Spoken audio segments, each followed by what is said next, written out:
Raymond समूहाचे माजी अध्यक्ष आणि ज्येष्ठ उद्योजक विजयपत सिंघानिया यांचं वयाच्या 87व्या वर्षी निधन झालंय।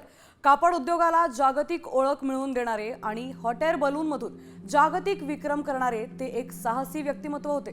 त्यांच्या निधनानं भारतीय उद्योजक जगताचं एक दूरदृष्टी असलेलं द कंप्लीट मॅन गमावलाय।